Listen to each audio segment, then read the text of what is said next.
তৃতীয় টি-20 ম্যাচে জিম্বাবুয়ের ব্যাটারদের মধ্যে কেবল রান পাচ্ছিলেন ওপেনার মারুমানি। তাদিয়াংশে মারুমানি তখনও করেছেন ২৬ বলে ৩১ রান।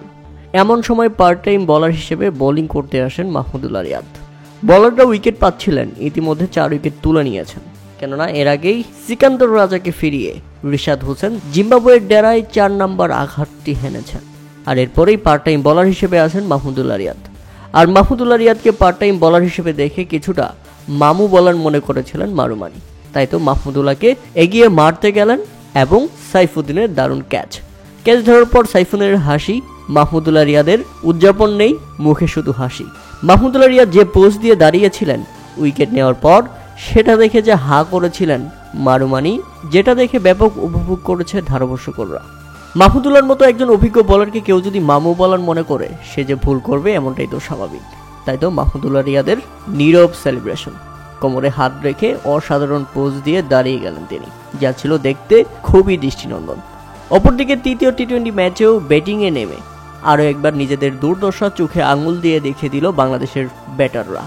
জিম্বাবুয়ের বোলিং লাইন আপের বিপক্ষে দিশেহারা টাইগারদের টপ অর্ডার ব্যাটাররা আরও একবার প্রশ্নের জন্ম দিল, এই ব্যাটিং লাইন আপ নিয়ে বিশ্বকাপে কতদূর যাবে বাংলাদেশ। জিতলেই সিরিজ নিশ্চিত, হারলে বাড়বে অপেক্ষা। এমন সমীকরণের ম্যাচে জিম্বাবুয়ের বিপক্ষে শুরুটা যেমন ভালো হয়নি বাংলাদেশের, লিটন শান্তদের ব্যর্থতায় নড়বড় ছিল, তবে মাঝে তাওহিদ হৃদয় ও জাকের আলী মিলে বাংলাদেশের মান বাঁচান। মিডল অর্ডারের ২ তরুণ ব্যাটারের উপরে ভর করেই জিম্বাবুয়ের বিপক্ষে তৃতীয় টি-20 ম্যাচে ১৬৫ রানের লক্ষ্য দাঁড় করাতে পারে বাংলাদেশ।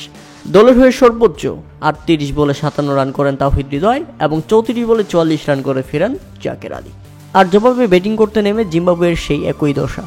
মাহমুদুল্লাহ রিয়াদ যখন মারুমানিকে ফেরান তখন মাত্র ৬৬ রানের মধ্যেই পড়ে যায় ৫ উইকেট। আর এরপর উঠে দাঁড়াতে পারেনি দলটি, কেননা এর আগে দুর্দান্ত বোলিং করেছেন মোহাম্মদ সাইফুদ্দিন, ফিরিয়েছেন ক্রেগ আরভিনকে এবং শুরুতেই ফিরিয়েছেন জিম্বাবুয়েন ওপেনারকে। তাতে সেই যে ধুঁকতে থাকে জিম্বাবুয়ে এবং শেষ পর্যন্ত তারা মাত্র ৯১ রানের মধ্যেই হারায় ৭ উইকেট।